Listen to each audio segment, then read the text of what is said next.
2013 সালে যখন প্রথম বিয়ে করলাম তখন আমি আমার হাজবেন্ডকে দেখেছি সে মাছ মাংস ডিম ছাড়া সবজি খেতই না, এমনকি ডাল পর্যন্ত খেতে চাইতো না। আর এখন 2026-এ এসে সে আমার হাতের এরকম মজার মজার সুস্বাদু খাবার ছাড়া মাছ মাংস খেতেই চায় না। প্রায় সময় এখন সবজি খেতে চায়, বিশেষ করে কচুরলতিটা তার অনেক ফেভারেট।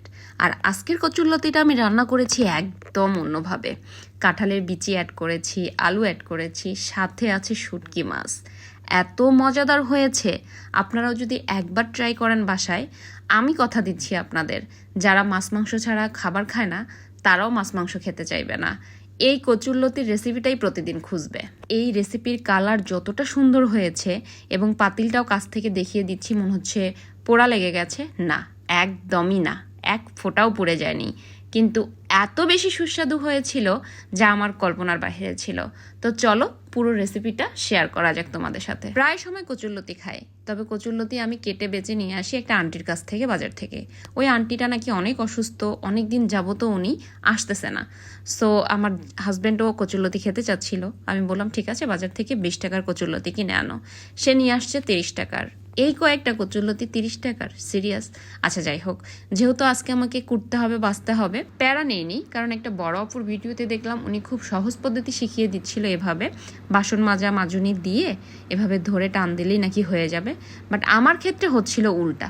আমি যেই ধরতেছি, ধরে একটা টান দিতেই আমার হচ্ছে কচুরলতি ভেঙে ভেঙে যাচ্ছিল। তো যাই হোক, খানিকটা চেষ্টা করার পরে হ্যাঁ হয়েছে, আমি পেরেছি। তবে আমার কথা হচ্ছে, পুরো কচুরলতি এভাবে পরিষ্কার করার পরে এই যে আমার মাজুনির অবস্থা যে এত খারাপ হইল, এই মাজুনিটা এখন আমার ঠিক হবে কিভাবে? এটা তো এখন আমি ইউজ করতে পারবো না। লিটারেলি আমার এই মাজুনি দেখে অনেক কষ্ট হচ্ছে, কারণ এক্সট্রা একটাও আর মাজুনি নাই ঘরে। এই মাজুনিটা একদম নষ্ট হয়ে গেল। তো যাই হোক, আমার সবগুলো কচুরলতি পরিষ্কার করা শেষ। এখন আমি ভালো করে কেটে নিচ্ছি কাটিং বোর্ডে। এই যে এভাবে আমি কেটে নিচ্ছি, তোমরা দেখতেই পাচ্ছ। এখন এক এক করে পেঁয়াজ, রসুন, পরিমাণ মতো আলু আর হচ্ছে কাঁঠালের বিচি কয়েকটা কেটে নিই। এরপর যে শুটকি মাছগুলো দিয়ে আমি আজকে লতি রান্না করব, সেই শুটকি মাছগুলো একটু ভালো করে পরিষ্কার করে নিব।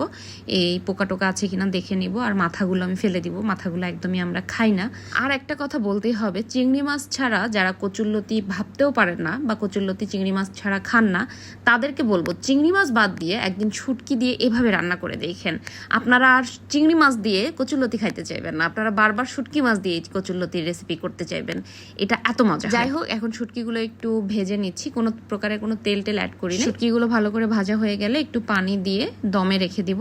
ততক্ষণে চলো অ্যাঞ্জেলার সাথে একটু শয়তানি করে আসে। দেখেন ওর পায়ে একটু আমি সুড়সুড়ি দিচ্ছি, আর ওর রাগ দেখছেন। ওকে, এবার শুটকিগুলো ভালো করে ধুয়ে নিতে হবে। আমি এখানে প্রায় 10 থেকে 11 বার ধুয়ে নিছি, কারণ শুটকিতে হিউজ পরিমাণ ময়লা থাকে, নিচে বালি থাকে। তো আমি অনেকবার ধুয়ে নিয়েছি। একটা মজার ব্যাপার হচ্ছে, এই রান্নায় আপনাকে কোনো প্রকারের কোনো মশলা কষাতে হবে না। এই যে দেখো, আমি রান্না করার জন্য একটা পাতিল নিয়ে নিয়েছি। এবার এই পাতিলে আমি ফার্স্টেই শুটকি বাদ দিয়ে আলু, তারপরে হচ্ছে কাঁঠালের বিচি, এরপরে হচ্ছে রসুন, পেঁয়াজ, কাঁচামরিচ সব ঢেলে দিলাম। ওকে, এরপর এক এক করে পরিমাণ মতো আমি সব মশলা অ্যাড করব। ফার্স্টেই হলুদের গুঁড়া দিয়ে দিলাম, এরপরে হচ্ছে ধনিয়ার গুঁড়া দিব, এরপরে জিরার গুঁড়া, তারপরে দিব হচ্ছে শুকনা মরিচের গুঁড়া, তারপরে দিব লবণ, এরপরে দিব একটু বারো মশলা, এবং সবশেষে অ্যাড করব তেল। সয়াবিন তেল দিয়ে দিলাম। এবার এই সবগুলো উপকরণ একসাথে ভালো করে হাত দিয়ে মাখাবো। ঠিক আছে, এই সবগুলো উপকরণ ভালো করে হাত দিয়ে মাখানো শেষ হলে শুটকি দিয়ে দিব। শুটকি দেওয়ার পরে কচুরলতিগুলো দিয়ে দিব। এবার সব কিছু একসাথে মাখাবো। আর হ্যাঁ, এখানে মাঝখানে আমি একটু আদা বাটা একটু অ্যাড করেছি, সামান্য পরিমাণে আদা বাটা অ্যাড করেছি। ওকে, আমার সব কিছু ভালো করে মাখা হয়ে গেছে। এই যে আমি শুটকি দিয়ে দিলাম, শুটকি দিয়ে একটু ভালো করে মেখে নিচ্ছি। জোরে মাখা যাবে না, তাহলে শুটকির কাঁটা আবার হাতে লাগবে।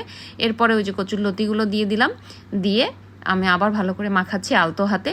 এবার সবশেষে আমি যে জিনিসটা অ্যাড করব, সেই জিনিসটা অ্যাড করলে মুখ আর চুলকাবে না, গলা যে চুলকায় মানুষ বলে, গলা আর চুলকাবে না। সেটা হচ্ছে কি, এই যে টমেটো, টক টমেটো অল্প একটু আমি এখানে অ্যাড করব। তো টক টমেটো অল্প একটু দিয়ে ভালো করে মাখায়ে পানি দিয়ে আমি চুলায় উঠাই দিই। রান্নার ক্ষেত্রে এই কথাটা কিন্তু মাথায় রাখবেন, বারবার কিন্তু ঢাকনা খুলে দেখা যাবে না রান্নার সময়। হ্যাঁ, এক জালে নামাতে হবে। সো ফিরে এলাম রান্না শেষ হওয়ার পরে, দেখি কেমন হয়েছে। না, আমার রান্না এখনো 1 ভাগ বাকি আছে, 3 ভাগের 2 ভাগ হয়ে গেছে আর 1 ভাগ বাকি আছে। ওকে, এবার ফিরে এলাম একেবারে রান্না শেষ করে, আর রান্নার ফাইনাল লুকটা দেখো গাইস, কি যে মজা হয়েছিল, আর এত সুন্দর কালারটাও আসছে, যত সুন্দর খেতেও হয়েছে অনেক। চলো এবার কেমন করে খেয়েছি সেটা একটু দেখাই তোমাদেরকে, না দেখালে তো বুঝবা না যে আসলেই কত মজা। আমি ন্যাচারাল যেভাবে খাই সেভাবেই ভাই ভিডিও করছি। আমি অন্যান্য মানুষের মতো স্টাইল করে খেতে পারি না, খাওয়ার সময় আমার স্টাইল নাই। আমার খাবার খাওয়া নিয়ে কেউ ট্রল করেন না প্লিজ। এত কষ্ট করে রান্নাবান্না করে যদি শান্তি মতো নিজের মনের মতো করে না খাই, তাহলে আর পেটে শান্তি পামু কই বলেন। সো আজকের রেসিপিটা আশা করছি অনেকেরই হেল্প হবে, আর যাদের কাছে ভালো লাগবে তারা অবশ্যই লাইক কমেন্ট শেয়ার করবেন প্লিজ। এত কষ্ট করে ভিডিও বানাই।